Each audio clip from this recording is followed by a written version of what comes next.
Hello everyone, मैं मिथुन सिंह स्वागत करता हूं आप सभी का। आशा करता हूं आप सभी बहुत अच्छे होंगे। बात करेंगे सिद्धू कानू मुर्मू यूजी सेमेस्टर 1 के प्रीवियस ईयर क्वेश्चन पेपर के बारे में। पेपर आपका होगा हिस्ट्री का माइनर 1 का ये क्वेश्चन पेपर है। 2023-27 का क्वेश्चन पेपर आपके साथ में साझा कर रहा हूं। इससे पहले देखिए आप लोगों के लिए 24-28 का माइनर 1 का पेपर अपलोड कर दिया गया है। एक ही प्लेलिस्ट आपके लिए बनाई गई है, उस प्लेलिस्ट को फॉलो करिए, उससे आपका काम बन जाएगा। आगे बढ़े उससे पहले मैं बता दूं कि आपको पिछले 5 साल के जितने भी क्वेश्चन पेपर हैं सिद्धू कानू मुर्मू के, वो आपको 69 रुपीज में अवेलेबल करा दिया जाएगा ताकि आप एग्जाम में बेहतर प्रदर्शन कर पाएं। ये तो हुई पहली बात। दूसरी बात क्या है सर? दूसरी बात ये मैं आपको बता रहा हूँ, 199 रुपये में आपको सजेशन प्रोवाइड कर दिया जाएगा। अब आप बोलोगे ये सजेशन क्या होता है? सजेशन यानी कि वेरी वेरी इंपॉर्टेंट क्वेश्चन, ऐसे सवाल जो बार बार एग्जाम में पूछे जाते हैं, आंसर के साथ वो सारे क्वेश्चन पेपर आपको जो है अवेलेबल करा दिए जाएंगे। आंसर आपको मिल जाएगा। अगर आपको हिंदी में आंसर चाहिए तो हिंदी में मिलेगा, अगर आप इंग्लिश में चाहते हो तो इंग्लिश में आपको ये प्रोवाइड कर दिया जाएगा। ठीक है, इतनी बात समझ में आ गई। अब याद रखिएगा इस बात को, इसमें आपका PYQ जो भी है वो आपको प्रोवाइड कर दिया जाएगा। अब हम लोग सजेशन तैयार कैसे करते हैं, ये भी सवाल आपके मन में आ रहा होगा कि आप जो दोगे वो एग्जाम में आ ही जाएगा, इसकी क्या गारंटी है? देखिए, हम लोग आपके सिलेबस को ध्यान में रखते हुए सजेशन तैयार करते हैं, जो टॉपिक्स आपके सिलेबस में है वो। इसके अलावा प्रीवियस ईयर क्वेश्चन पेपर को हम लोग ध्यान में रखते हैं, और आखिर में खुद का जो मेरा एक्सपीरियंस है मैं उसके आधार पर ये सजेशन तैयार करता हूँ। यहाँ से मेरी ईमेल आईडी आपको दिख रही होगी, yourmithunsingh@gmail.com पे आप मुझे मेल कर सकते हैं। इंस्टा पे अगर आप हो डू फॉलो मी @imithunsingh। बाकी आप मुझे व्हाट्सअप कर सकते हैं 7979054474 पे। तो चलिए आगे बढ़ते हैं और देखते हैं किस तरह के पेपर जो है एग्जामिनेशन में पूछे गए थे 2023-27 के सेशन में। अब यहाँ से आपको देखिए पेपर दिख रहा होगा। जी हाँ, यहाँ से आप पेपर देख पाएंगे। एक मिनट, हाँ, हिस्ट्री माइनर 1 का ये क्वेश्चन पेपर सेमेस्टर 1 2023 में। एक्चुअली एग्जाम तो 2024 में हुआ, लेकिन ये क्वेश्चन पेपर में हमेशा 24 लिखते हैं। जैसे कि आप एग्जाम 2026 में दोगे, 25-29 सेशन की मैं बात कर रहा हूँ, तो देखना वो 2025 ही लिखेंगे पेपर के ऊपर में। ठीक है, एक साल इनका पीछे ही चल रहा होता है। अब देखिए 3 घंटे का वक्त मिलता है, 75 में से अगर आप 30 नंबर लाते हो तो इस एग्जाम को आप क्वालिफाई कर जाओगे। अब यहाँ से देखिए पहला जो ग्रुप है वो है कंपलसरी, यानी कि हर एक सवाल को आपको बनाना है। हर एक सही जवाब के लिए आपको एक एक नंबर मिलेगा। पहला सवाल देखिए क्या बोला गया है। पहला क्वेश्चन, भारत का सबसे प्राचीन नवपाषाण युगीन स्थल कौन सा है? हिंदी में भी इंग्लिश में भी पढ़ देता हूं।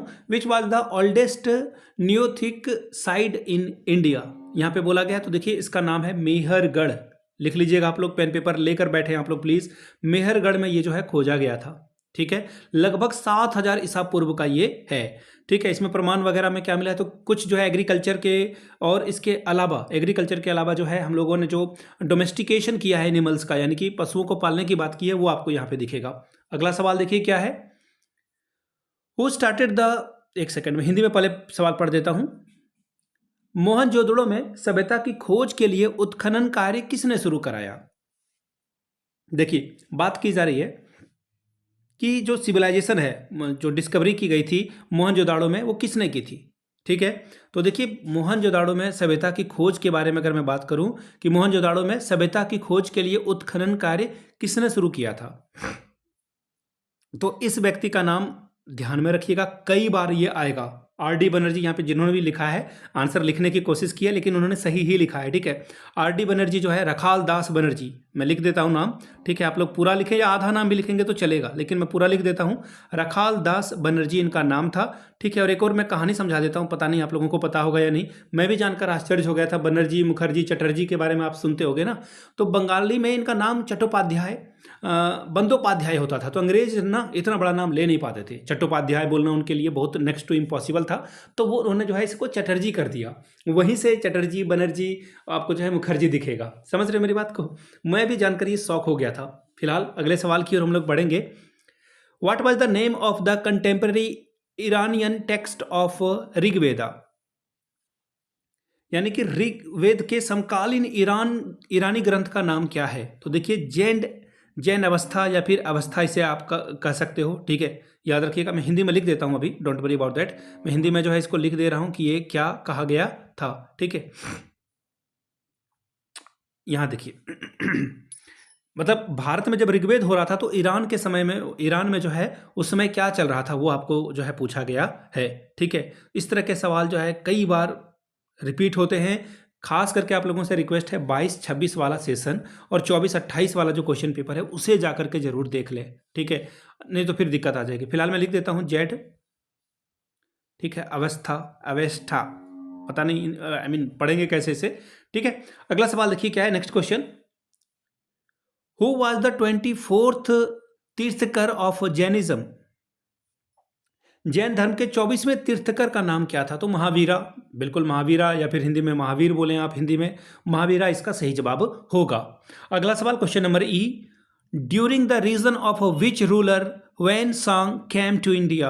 यानी कि हेन सांग किस शासनकाल के समय में, शासनकाल में भारत में आया था? तो चंद्रगुप्त सेकंड लिखा हुआ है, बिल्कुल सही लिखा हुआ है। अब बात करते हैं ग्रुप अगले सवाल की ओर। अब देखिए 2 सवाल आपको यहाँ पे करने हैं, इसके लिए आपको जो है 5-5 नंबर 10 नंबर मिलेगा। पहला सवाल, briefly throw light on the reason of decline of the Indus valley civilization. Sindhu घाटी सभ्यता के पतन के कारणों पर संक्षेप में प्रकाश डालें। Question number B, why Gupta period is called the golden age, briefly discuss. Gupta काल को स्वर्ण काल क्यों कहा जाता है? संक्षेप में चर्चा कीजिए। अब बात करते हैं ग्रुप बी की, लॉन्ग टाइप के सवाल हैं, 4 सवाल का आंसर आपको करना है, 15 चौके 60 नंबर मिलेगा, 15-15 नंबर का हर एक सवाल है, तो कम से कम 5-5 पेज आपको आंसर लिखना ही होगा। देखिए क्या है सवाल, describe the political and the economical condition in the Rigveda period. ऋग्वैदिक काल की राजनीतिक और आर्थिक दशा का वर्णन कीजिए।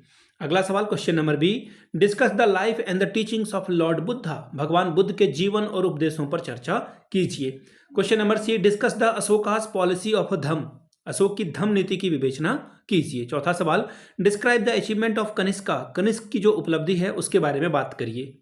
अगला सवाल, estimate the characters and the achievement of Samudragupta. Samudragupta के चरित्र और उपलब्धि का वर्णन कीजिए।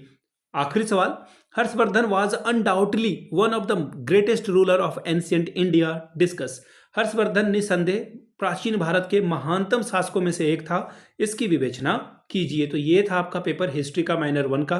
फिर से बता दूं, पिछले 5 साल के जितने भी क्वेश्चन पेपर हैं ये आपको 69 में और 199 में आपको सजेशन मिलेगा, जिसमें PYQ आपको फ्री ऑफ कॉस्ट अवेलेबल करा दिया जाएगा। यहाँ से मेरी ईमेल आईडी आप देख लें, yourmithunsingh@gmail.com पे आप मुझे मेल कर सकते हैं। इंस्टा पे अगर आप हो, डू फॉलो मी @imithunsingh।